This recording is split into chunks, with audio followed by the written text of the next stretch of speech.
नमस्कार दोस्तों, स्वागत है आपका टेक्नो डिफेंस अपडेट पे। तो जैसा कि इंडियन ओशन रीजन में अपनी प्रेजेंस को बनाए रखने के लिए भारतीय नौसेना ने 3 एयरक्राफ्ट कैरियर की डिमांड की है और इनमें से एक हमारे पास पहले से ही एक्टिव है, जिसे हम आईएनएस विक्रमादित्य के नाम से जानते हैं। अपने पहले स्वदेशी एयरक्राफ्ट कैरियर यानी कि आईएनएस विक्रांत को हम बना चुके हैं और उसको भी इस साल कमीशन कर लिया जाएगा।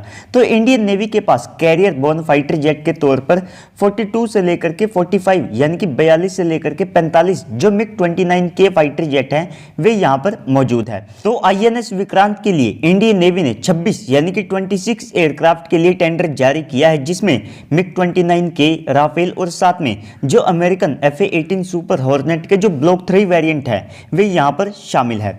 तो इनमें से बोइंग का जो FA-18 सुपर हॉर्नेट है वो इस टेंडर में अच्छी खासी टक्कर हर फाइटर जेट को दे रहा है।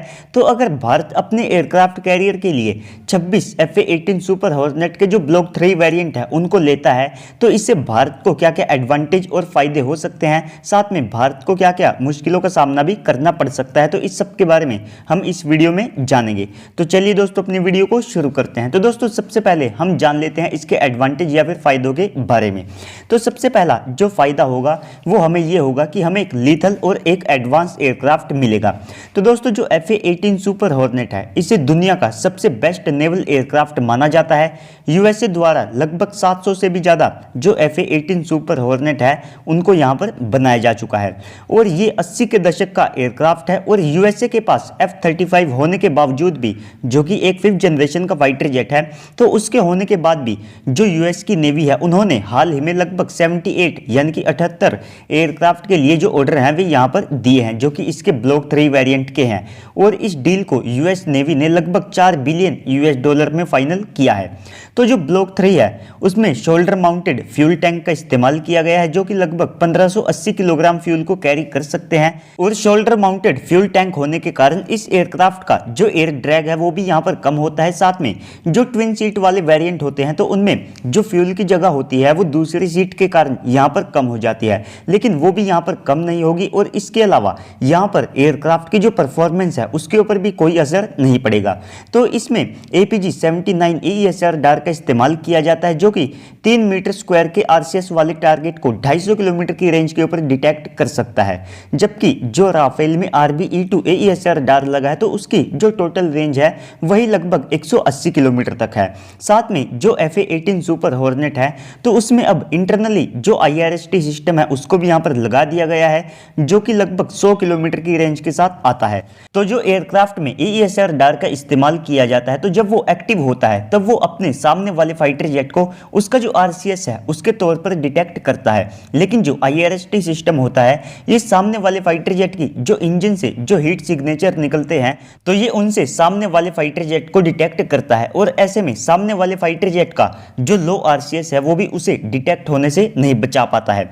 तो इस सब के अलावा इसमें एक और की फीचर आता है, वो इसमें एक इंटरनल वेपन बे के तौर पर काम करता है। जी हाँ दोस्तों, इसमें जो इंटरनल पोड होते हैं उनका इस्तेमाल किया जाता है, जिसके अंदर जो वेपन्स है उनको ये कैरी कर सकता है। और ये जो पोड होते हैं इन्हें सबसे पहले तो आप स्क्रीन पर देख सकते हैं कितनी कितनी मिसाइलों को या बॉम्ब्स को ये अपने साथ कैरी कर सकते हैं। साथ में ये जो पोड होते हैं ये अपने आप में स्टेल्थ डिजाइन के साथ आते हैं और ये अपने साथ जो AIM-120 मिसाइल है तो उसके जो अलग अलग वेरिएंट है तो उनको अपने साथ ले जा सकता है। साथ में AIM-9 साइडवाइंडर, AIM-7 स्पैरो और साथ में जो AGM-88 जैसी जो मिसाइलें हैं ये उन्हें अपने साथ ले जा सकता है। साथ में और भी काफी सारे वेपन्स और बॉम्ब्स को ये अपने साथ कैरी कर सकता है।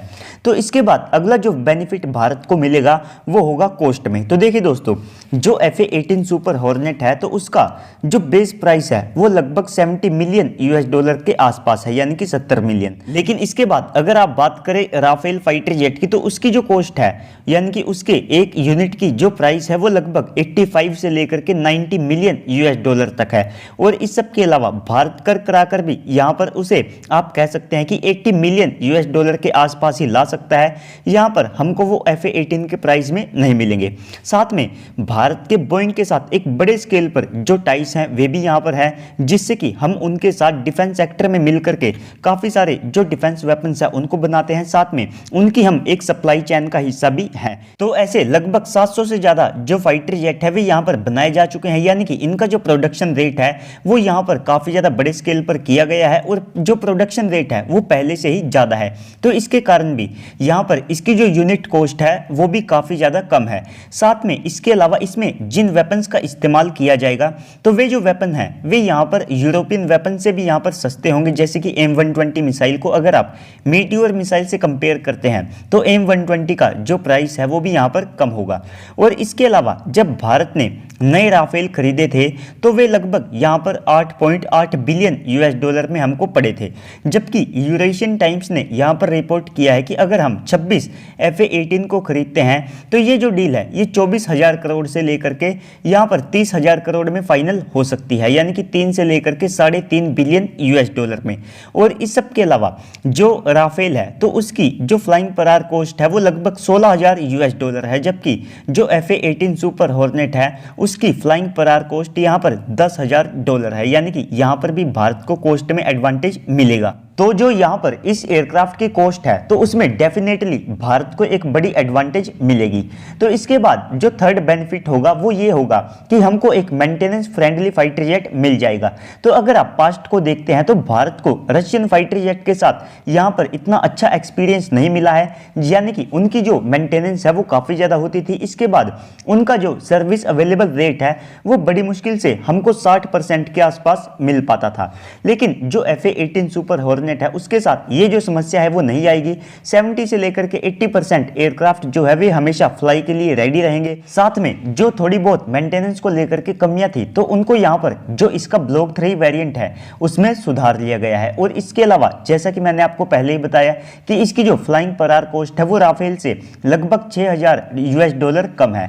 और इसके अलावा जो ब्लॉक 3 वेरिएंट है तो उसकी जो सर्विस लाइफ है उसको यहाँ पर 6,000 घंटे से बढ़ा करके 10,000 घंटे तक कर दिया है, जो कि पुराने रशियन फाइटर जेट से 2 गुने से भी कहीं ज्यादा है।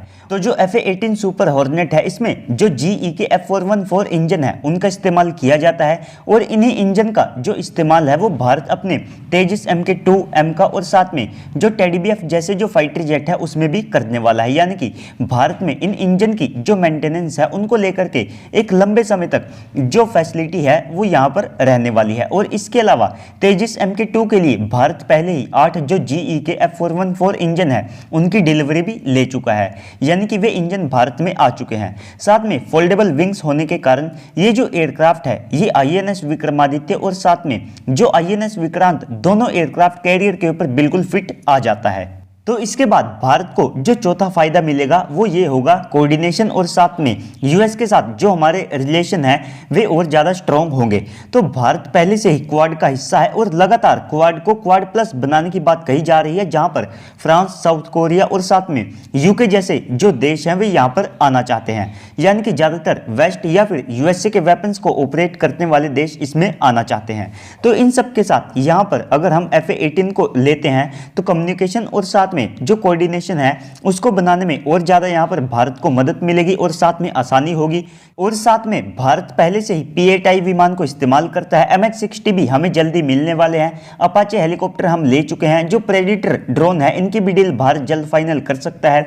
तो इन सब के साथ फ्रेंच या फिर रशियन वेपन्स के बजाय जो अमेरिका के खुद के वेपन है वे ज्यादा सूट करेंगे। और साथ में इससे जो इंडिया और साथ में USA के जो डिफेंस गोल्स हैं वे और ज्यादा मजबूत होंगे।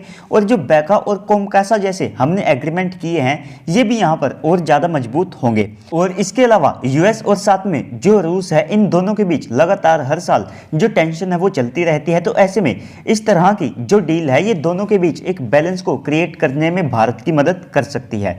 तो दोस्तों ये कुछ फायदे हैं जो कि भारत को हो सकते हैं। अब हम कुछ जो नुकसान है उसके बारे में भी थोड़ा सा डिस्कस कर लेते हैं। तो सबसे पहले FA-18 सुपर हॉर्नेट हो या फिर दूसरे अमेरिकन वेपन्स हो तो जो USA है वो उनमें किसी भी तरह का जो बदलाव है वो नहीं करने देता है। ना तो हम इनमें खुद के जो वेपन्स है उनको लगा पाएंगे, ना ही खुद की जो मिसाइलें हैं जो कि अमेरिकन मिसाइलों से ज़्यादा एडवांस या उनके बराबर है उनको लगा पाएंगे।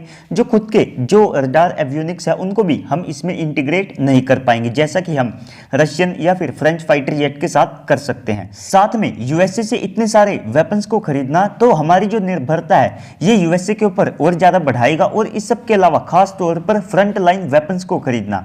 तो इससे जो यूएसए है वो आने वाले समय में हमारे लिए मुश्किलें भी पैदा कर सकते हैं, क्योंकि यूएसए की एक हिस्ट्री रही है कि वे किसी भी देश के एक मेजर और साथ में बड़े डिफेंस एलाई हो सकते हैं, लेकिन सच्चे एलाई वे नहीं हो सकते हैं, जिससे कि जो यूएसए है वो आने वाले समय में हमारे जो फैसले हैं उनमें भी इंटरफेयर कर सकता है। और इतना सब होने के बावजूद भी जो यूएसए है वो अपने वेपन्स के साथ ढेर सारी जो टर्म्स एंड कंडीशंस है उनको लगा करके देता है, जिसके कारण हमें उस एयरक्राफ्ट को किस देश के खिलाफ कैसे इस्तेमाल करना है ये भी यहाँ पर यूएसए ही डिसाइड करेगा, यानी कि हमें यूएस के अकॉर्डिंग उस फाइटर जेट को चलाना पड़ेगा। साथ में अगर कोई देश ऐसी शर्तों को बाद में मानने से मना कर देता है तो जो यूएसए है वो अपने वेपन्स को किल स्विच जैसे जो सिस्टम है उनके साथ लैस करके रखता है, जिससे यूएसए अपने ही देश में बैठे हमारे जो फाइटर जेट है उन्हें फ्लाई करने से रोक सकता है। तो दोस्तों इन्हीं कारणों से और वर्ल्ड में सबको यहाँ पर बैलेंस करके चलने के लिए भारत के लिए जो आत्मनिर्भर भारत है वो और ज़्यादा इंपॉर्टेंट है, और साथ में इसी कारण से हम उसको इतना ज़्यादा प्रमोट कर रहे हैं। तो एक ही टोकरी में अपने सारे अंडे रखने की भूल जो भारत है वो नहीं करना चाहता है। तो FA-18 एक बेटर फाइटर जेट है, लेकिन किसी भी हथियार की स्पेसिफिकेशन को देखने के साथ उसके साथ बहुत सारी जो चीज़ें हैं वे भी देखनी पड़ती है। इसी के कारण जो डिफेंस डील्स हैं इनमें इतना ज़्यादा टाइम लगता है। तो इसके अलावा आपको क्या लगता है कि भारत को FA-18 के साथ जाना चाहिए? अगर हम जाते हैं तो मेरे हिसाब से स्मार्ट मूव और साथ में एक सेफ मूव के लिए हमको इसे यहाँ पर लीज पर ले लेना चाहिए, जिससे कि हमारे बाद में जो खुद के टेडी BF है ये भी यहाँ पर इसको रिप्लेस कर सके। और अगर टेडी BF में थोड़ा बहुत डिले देखने को मिलता है तो हम इसका जो लीजिंग पीरियड है उसको भी यहाँ पर थोड़ा बहुत एक्सटेंड करा सकते हैं। तो दोस्तों इस सब के ऊपर आपको क्या लगता है कमेंट सेक्शन में बताइएगा। साथ में अगर आप किसी और टॉपिक के ऊपर वीडियो चाहते हैं तो वो भी मुझे कमेंट सेक्शन में बता दीजिएगा। तो बाकी तो वीडियो को लाइक कीजिए, साथ में चैनल को भी सब्सक्राइब कर दीजिएगा ताकि आपको ऐसे वीडियोस मिलते रहे। तो चलिए दोस्तों मिलते हैं अगली वीडियो में, तब तक के लिए गुड बाय, जय हिंद।